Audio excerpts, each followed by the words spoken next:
চলো আজকে আমরা দেখে নেবো যে কাউডাংয়ের আমরা সেকেন্ড রকম প্রবলেম একটা দেখে নেবো। কি বলছে যে a school in a remote place has the following energy requirements. সেখানে কি কি তোমার রিকোয়ারমেন্টস আছে, ডিমান্ড কি বলছে, 10 lamp each of 100 CP and that operate for 4 hours daily. এবং 10খানা তোমার ল্যাম্প আছে 100 সিপি ক্যান্ডেল পাওয়ারের এবং 4 ঘন্টা করে চলছে, এবং 6 computer each of 250 watt that operate for 6 hours daily by dual fuel engine driven generator. কিন্তু এই যে কম্পিউটারগুলো চলছে এটা ডুয়েল ফুয়েল ইঞ্জিন ড্রিভেন জেনারেটরের মাধ্যমে চলছে, এবং 2 horse power water pump driven by dual fuel engine for 2 hours. এবং তোমাকে কিছু ভ্যালু বলা আছে যে heating value of biogas 23 megajoule per meter cube, মানে 1 মিটার কিউব বায়োগ্যাস থেকে তুমি 23 মেগাজুল থার্মাল এনার্জি পাবে। ঠিক আছে, এটা খুব ইম্পর্টেন্ট হবে আমাদের এই প্রবলেমটা সলভ করতে গিয়ে। এবং বলছে কাউডাং প্রোডাকশন মানে কতটা কালেক্ট করতে পারবে, 70% আমার collection efficiency, solid matter content 18%, biogas required এখানে বলা আছে কতটা, ডেন্সিটি অফ স্ল্যারি এবং কাউডাং প্রোডাকশন তোমাকে 10 কেজি পার কাউ পার ডে, এই সমস্ত গিভেন ডাটা দেওয়া আছে। তুমি যদি এই অঙ্কটা বুঝতে চাও আগে তুমি প্রথম আমাদের প্রবলেম 1 যেটা কাউডাংয়ের আছে সেটা গিয়ে একবার দেখো, তারপর এটা বুঝতে পারবে, কারণ আমি সেখানে সিম্পলিফাই করেছি জিনিসটা। এবার এখানে দেখো কি এক্সট্রা দেওয়া আছে না, এই 10টা ল্যাম্পের জন্য মানে ল্যাম্পের জন্য বায়োগ্যাস রিকোয়ারমেন্টটা দেওয়া আছে যে প্রতিটা ল্যাম্প 1 ঘন্টা করে চললে 0.126 মিটার কিউ আমার বায়োগ্যাস প্রোডাকশন আমার প্রয়োজন, বায়োগ্যাসের ডিমান্ড। কিন্তু বাকি কম্পিউটারটা বলছে এখানে ডুয়েল ফুয়েল ইঞ্জিন ড্রিভেন জেনারেটরের মাধ্যমে চলে, এবং পাম্পটা বলছে ডুয়েল ফুয়েল ইঞ্জিনের মাধ্যমে চলে। তো সেটা আমাদের একটু এখানে বুঝতে হবে। আদারওয়াইজ আমাদের যদি এদেরও ভ্যালু বলা দেওয়া থাকতো যে পাম্প চালানোর জন্য কত পরিমাণ আমার বায়োগ্যাসের প্রয়োজন, তাহলে আমরা ডাইরেক্টলি কী বার করতাম, আমাদের দুটো মেথড ছিল। একটা হচ্ছে আমরা এন নাম্বার অফ গরু ধরতাম এবং সেই গরু কতটা গোবর দিচ্ছে সেই অনুযায়ী আমার তোমার টোটাল গোবরের যে অ্যামাউন্টটা সেখান থেকে বায়োগ্যাস কতটা পেতাম, বায়োগ্যাসের অ্যামাউন্টটা পেতাম। আর রাইট সাইডে আমরা আরেকটা যে করতাম যে সেখানে তোমার এই বায়োগ্যাসের যে ডিম্যান্ডটা কত পরিমাণ টোটাল রিকোয়ার্ড বায়োগ্যাস আছে সেটা পেতাম রিকোয়ার্ড বায়োগ্যাসের, এবং সেই দুটোকে ইকুয়াল করতাম, তার ফলে এন নাম্বার অফ গরু মানে কত আমার গরু লাগবে সেটা পেয়ে যেতাম। কিন্তু এই অঙ্কের ক্ষেত্রে আলাদা জিনিসটা কি, এখানে কম্পিউটারটা বলছে ডুয়েল ফুয়েল ইঞ্জিন জেনারেটরের মাধ্যমে চলছে এবং পাম্পটা এর মাধ্যমে চলছে। দেখো এই জিনিসটা তুমি যদি বুঝে যাও নেক্সট পার্টটা তুমি ইজিলি করতে পারবে। দেখো এই জিনিসটা কি, দেখো কম্পিউটারটা কি বলছে তুমি একটু বুঝে নাও যে কম্পিউটারটা চলছে কোনো একটা ডুয়েল ফুয়েল ইঞ্জিন, সে একটা জেনারেটরকে চালাচ্ছে, সেই জেনারেটর প্রডিউস করছে ইলেকট্রিসিটি। তার মানে কম্পিউটার চলছে এই জেনারেটর থেকে, কিন্তু এবার এই জেনারেটরটা কোথা থেকে পাচ্ছে এনার্জিটা, না ডুয়েল ফুয়েল ইঞ্জিন থেকে। তাহলে ইঞ্জিনের এফিসিয়েন্সি জেনারেটর এফিসিয়েন্সি তোমার বলা আছে। এবার তুমি যেটা করবে তোমার কম্পিউটারে কতটা ইলেকট্রিক্যাল পাওয়ারের প্রয়োজন সেটা তুমি বার করে নাও। দেখো তোমার কটা কম্পিউটার, 6টা, 250 ওয়াটের এবং 6 ঘন্টা করে চলছে। তাই দেখো আমি কম্পিউটারে ইলেকট্রিক্যাল এনার্জি যেটা রিকোয়ার্ড সেটা বার করেছি। কি কি দেখো আমার কত বলেছে, এই 6 ঘন্টা 6টা কম্পিউটার, তাই 6 দিয়ে গুণ করেছি। 250 ছিল ওয়াট, আমি 250 ওয়াট প্রথমে লিখেছি, ওয়াট মানে কত, জুল পার সেকেন্ড। আচ্ছা, এবং 6 ঘন্টা করেছিল। এবার দেখো তুমি যখন এটাকে ওয়াটে লিখছো মানে জুল পার সেকেন্ডে লিখছো, তাহলে এই যে আওয়ার্সটা সেটাকেও নিশ্চয়ই সেকেন্ডে করতে হবে। তাই আমি কি করলাম, 6 ঘন্টা ছিল 6 × 3600, 1 ঘন্টা ইজ ইকুয়াল টু 3600 সেকেন্ড, তাই গুণ করলাম, এবং তাহলে টোটাল এনার্জি রিকোয়ারমেন্ট পেয়ে গেলাম। কম্পিউটার চালানোর জন্য ইলেকট্রিক্যাল এনার্জি প্রয়োজন 32.4 মেগাজুল। এবার ভাবো কম্পিউটারকে যে এই 32.4 মেগাজুল দেবে সেই জেনারেটরটা দেবে, এবং এই জেনারেটরটা চলছে একটা ইঞ্জিনের মাধ্যমে। কিন্তু তুমি ইঞ্জিনকে কি দেবে, ইঞ্জিনকে তুমি থার্মাল এনার্জি দেবে। তাহলে তোমার থার্মাল এনার্জি যেটা প্রয়োজন হবে এর থেকে বেশি প্রয়োজন হবে, কারণ এদের যেহেতু এফিসিয়েন্সি কম 100% নয়, তাই তোমার 32.4 মেগাজুলে তুমি নিশ্চয়ই 32.4 মেগাজুল থার্মাল এনার্জি ইনপুট করলে সেটাই তুমি ইলেকট্রিক্যালে পাবে না, কারণ তার আগে ইঞ্জিন আছে, তার এফিসিয়েন্সিটা কিছুটা অনেকটা কম, জেনারেটর আছে এফিসিয়েন্সি কিছুটা কম। তাহলে তোমাকে এর থেকে বেশি পরিমাণ থার্মাল এনার্জি ইনপুট হিসাবে দিতে হবে এই ইঞ্জিনকে, তবে তুমি গিয়ে 32.4 মেগাজুল পাবে। এবার দেখো তাহলে thermal input to the engine to generate এই 32.4 মেগাজুল তুমি যদি জেনারেট করতে চাও, তাহলে ইঞ্জিনকে কতটা থার্মাল এনার্জি দিতে হবে সেটা তুমি কিভাবে পাবে, তোমার কত এনার্জি চাই 32.4, তাহলে সেটাকে আমি কি দিয়ে ভাগ করব, আমার জেনারেটরের এফিসিয়েন্সি দিয়ে ভাগ করলাম 0.8, এবং ডুয়েল ফুয়েল ইঞ্জিনের এফিসিয়েন্সি দিয়ে ভাগ করলাম 0.25, তার 25% মানে 0.25, আর 80% মানে 0.80। তাহলে আলটিমেটলি যেটা পাবো আমার থার্মাল ইনপুটটা সেটা আমি পেয়ে যাব, দেখো কত থার্মাল ইনপুট পাবো, আমি পেয়ে যাব নিয়ার অ্যাবাউট 162 মেগাজুল। তার মানে তুমি এটা বোঝো যে তুমি 162 মেগাজুল ইনপুট দিয়েছিলে এই ডুয়েল ফুয়েল ইঞ্জিনকে, সে কিছু পরিমাণ 25% এফিসিয়েন্সির মাধ্যমে কিছু পরিমাণ জেনারেটরকে দিয়েছে, সেই জেনারেটর সেইটাকে ইউজ করে 80% এফিসিয়েন্সির সাথে তোমাকে এই 32.4 মেগাজুল তোমাকে ইলেকট্রিক্যাল এনার্জি দিতে পারছে। তাই জন্য আমি কিন্তু এদের দুজনের এফিসিয়েন্সি দিয়ে ভাগ করলাম। তাহলে এখান থেকে তোমার থার্মাল এনার্জি তোমাকে ইনপুট হিসাবে কতটা দিতে হবে সেটা তুমি পেয়ে গেলে 162 মেগাজুল। এবার দেখো তোমাকে বলে দেওয়া ছিল হিটিং ভ্যালু অফ বায়োগ্যাস, মানে 1 মিটার কিউব তুমি থেকে পেতে 23 মেগাজুল। তার মানে 23 মেগাজুল কত থেকে পেতে 1 meter cube volume of biogas থেকে।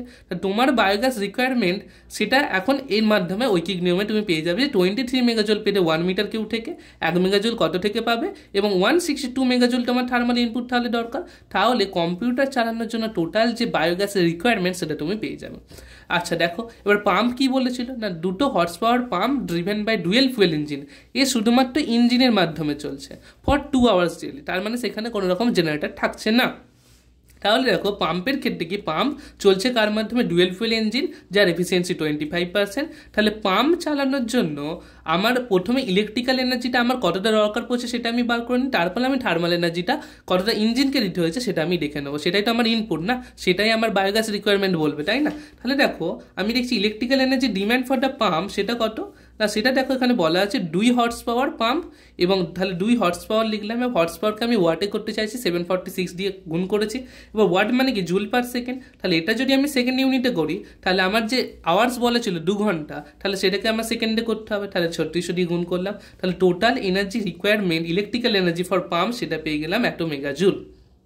দেখো একটা জিনিস আমরা ভুল করছি, এই যে পাম্প সেটা চলছে শুধুমাত্র ডুয়েল ফুয়েল ইঞ্জিনের মাধ্যমে, তাই আমি এখানে ইলেকট্রিক্যাল কথাটা ইউজ করতে পারবো না। আমি শুধুমাত্র লিখলাম এনার্জি ডিম্যান্ড। এনার্জি ডিম্যান্ড কতটা, তোমাকে 2 হর্স পাওয়ার পাম্প চালাতে হবে এবং 2 ঘন্টা ধরে চালাতে হবে, তাহলে 2 × 746 করলাম, এবং যেহেতু এটা জুল পার সেকেন্ড তাই 2 আওয়ার্সকে আমি সেকেন্ডে ভেঙে নিলাম। তাহলে আলটিমেটলি আমার এনার্জি ডিম্যান্ড ফর পাম্প সেটা হচ্ছে 10.742 মেগাজুল। এবার এটা কোথা থেকে আসছে, ডুয়েল ফুয়েল ইঞ্জিন। তার মানে ডুয়েল ফুয়েল ইঞ্জিনকে তোমাকে যে থার্মাল ইনপুটটা দিতে হবে সেটা নিশ্চয়ই 10 মেগাজুলের থেকে বেশি দিতে হবে। সেটা তাই কি করব, আমি 10.742 মেগাজুল ডিভাইডেড বাই এই ইঞ্জিনের যে থার্মাল ইঞ্জিনের যে এফিসিয়েন্সি 25% সেটা দিয়ে ডিভাইড করলাম। তার ফলে দেখো তোমাকে থার্মাল এনার্জি হিসাবে 42.96 মেগাজুল দিতে হচ্ছে। তাহলে দেখো তুমি ল্যাম্পের জন্য তো অটোমেটিক্যালি পেয়েই যাবে বায়োগ্যাস রিকোয়ারমেন্টটা ডাইরেক্ট, কিন্তু এই কম্পিউটার আর পাম্পের জন্য তুমি কি পাচ্ছ, থার্মাল এনার্জির ইনপুটটা কতটা পেয়ে যাচ্ছ। দেখো তাহলে টোটাল থার্মাল এনার্জি ইনপুট সেটা কত, এখানে 162, এখানে 42.96, 162 প্লাস 42.96, এটা ক্যালকুলেট করলে তুমি যেটা পাবে দেখো 224, এটা হচ্ছে 204.96 মেগাজুল। এবার তুমি এটা থেকে বায়োগ্যাস রিকোয়ারমেন্টটা কোথায় পাবে না, 23 megajoule meter cube per meter cube পাও, 23 মেগাজুল মানে 1 মিটার কিউব ইউজ করে 23 মেগাজুল পাও। তাহলে এখান থেকে ঐকিক নিয়মে তুমি এত মেগাজুল তোমার চাই কত বায়োগ্যাস থেকে পাবে সেটা আমরা দেখে নেব। দেখো তাহলে আমরা টোটাল অঙ্কটা কি করবো না, গ্যাস রিকোয়ারমেন্ট ফর লাইটিংটাও আমরা ডাইরেক্টলি পেয়ে যাবো। সেখানে বলেছিল 4 ঘন্টা ধরে চলবে, 10টা ল্যাম্প জ্বলবে, তাহলে 4 × 10 করলাম, এবং 0.126 পার ল্যাম্পের জন্য ছিল প্রতি ঘন্টায়, তাহলে সেই জন্য 4 ঘন্টা দিয়ে গুণ করলাম, 4 ঘন্টা ধরে চলবে বলে 10টা ল্যাম্প গুণ করলাম, কারণ একটা ল্যাম্পের জন্য ছিল এটা। তাহলে total biogas requirement for lighting সেটা পেয়ে গেলাম গুণ করে 5.04 মিটার কিউব পার ডে। কিন্তু ইলেকট্রিক্যাল এনার্জিটা দেখো যেটা আমরা বার করছিলাম, যেটা তোমাদের ওইখানে ক্যালকুলেশন দেখালাম, তোমরা সেইভাবে বার করো, সেইভাবে টোটাল থার্মাল এনার্জি রিকোয়ারমেন্ট সেটা বার করো। থার্মাল এনার্জি ইনপুট হিসাবে তোমাকে কত দিতে হবে দেখবে 204.96 তোমার পেয়েছিলে, এবং তোমাকে যেটা বলছিলাম হিটিং ভ্যালু যেহেতু দেওয়া আছে 23 মেগাজুল পার মিটার কিউব, তার মানে 23 মেগাজুল তুমি হিটিং ভ্যালু পাবে 1 মিটার কিউব থেকে। তাহলে তোমার কতটা দরকার, তোমার 204.96, এটা তোমার এনার্জি ইনপুট হিসাবে দিতে হবে। তাহলে এটার জন্য বায়োগ্যাস রিকোয়ারমেন্ট কত, 1/23 × 204.96 ওপরে গুণ করলে তাহলে আলটিমেটলি এখান থেকে তুমি পেলে যে 8.913 মিটার কিউব পার ডে। তাহলে এটা দেখো তোমার কম্পিউটার আর পাম্প চালানোর জন্য টোটাল লেগে গেল কত, 8.913, আর তোমার এর জন্য লাইটিংয়ের জন্য লেগেছিল সেখানে 5.04। তাহলে টোটাল বায়োগ্যাস রিকোয়ারমেন্ট সেটা কত, এইটা প্লাস এটা অ্যাডিশন ক্যালকুলেশন। তাহলে দেখো আমি সেটাই করেছি, টোটাল গ্যাস রিকোয়ারমেন্ট এই দুটোকে অ্যাড করে দিয়েছি এবং এখান থেকে টোটাল ভ্যালু পেয়ে গেছি। এবং তোমাকে যেটা বলেছিলাম যে আমরা এন নাম্বার অফ গরু ধরে নিয়ে সেখানে বার করব, দেখো প্রডিউস কাউ ডাং সেটা ছিল 10 এন, একটা গরু 10 কেজি পার ডে দেয়, তাহলে এন নাম্বার অফ গরু 10 এন, কালেক্টেড কত 70% ছিল এফিসিয়েন্সি, কালেকশন এফিসিয়েন্সি, তাই 7 এন কেজি পার ডে হয়ে গেল। সলিড কন্টেন্ট যেটা হয় সেটা থেকে আমরা গ্যাস পাই, তাই সলিড কন্টেন্টের পার্সেন্টেজ 0.18 কোশ্চেনে গিভেন আছে, সেটা হয়ে গেল। এবং গ্যাস ইল্ড কতটা না তার থেকে 0.34 মানে 34% আমরা পাই সলিড কন্টেন্টের, তাহলে সেখান থেকে আমি বার করলাম। এবং এই যে তোমার তুমি এন নাম্বার অফ গরু ইউজ করে তুমি চাইছো যে এত মিটার কিউ পার ডে তোমার রিকোয়ারমেন্টটা ফুলফিল হোক, তাহলে এখান থেকে এন মানে গরুর সংখ্যা তুমি পেয়ে যাবে। দেখো 32.56 এসছে, এটাকে আমাকে তুমি এটা নর্মাল পদ্ধতিতে 33 করতে, কিন্তু যদি 32.1ও আসতো তোমাকে 33 করতে হতো, কারণ তুমি চাইছো এই রিকোয়ারমেন্ট ফুলফিল করতে, মানে তোমার ডিম্যান্ডটা সেম, তাহলে তোমার 32টা গরু যে গোবর দেবে তার থেকে সামান্য পরিমাণ হলেও বেশি লাগবে, তাই অলওয়েজ তোমাকে একটু আগিয়ে যেতে হবে। তার মানে সেখানেও 33 করতে হতো, এখন আমি 33 করলাম।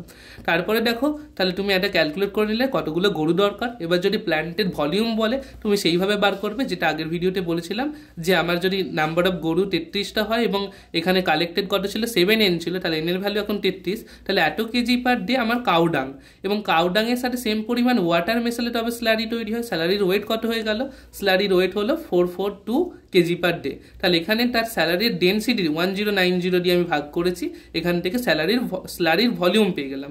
এবং যদি আমার রিটেনশন টাইম যদি কিছু নাও বলে দেওয়া থাকে আমি 50 ধরে নেবো, তুমি লিখে দেবে অ্যাজুমিং the retention time for 50 days, তাহলে 50 ডেজের জন্য স্ল্যারির ভলিউম কত হয়ে যাবে 0.404 ইন্টু 50, এখান থেকে তুমি পেয়ে যাবে। এবং ডাইজেস্টারের ভলিউম মানে স্ল্যারি যদি ডাইজেস্টারের 90% অকুপাই করে থাকে তাহলে তার ভলিউম কত হয়ে যাবে, তার থেকে বড় লাগবে না তোমার, এই যদি ডাইজেস্টার হওয়ার এর মধ্যে 90% তোমার যে হচ্ছে স্ল্যারির ভলিউম, তার মানে তোমার এই ডাইজেস্টারের ভলিউম এই 90% মানে এই ভ্যালুর থেকে অনেকটা বেশি, তাই আমি ভাগ করলাম 0.9 দিয়ে, তার মানে আলটিমেটলি ডাইজেস্টার ভলিউম পেয়ে গেলাম। তাহলে আশা করছি তোমরা এই ভিডিওটা বুঝতে পেরেছো, এখানে আর কিছুই ছিল না, কম্পিউটার আর পাম্প তুমি কিভাবে চালাচ্ছ সেটা একটু জাস্ট ক্যালকুলেশন ছিল, তুমি এটা ধীরে সুস্থে দেখো, নিজে থেকে করো, আশা করছি বুঝতে পারবে। চলো, থ্যাংক ইউ।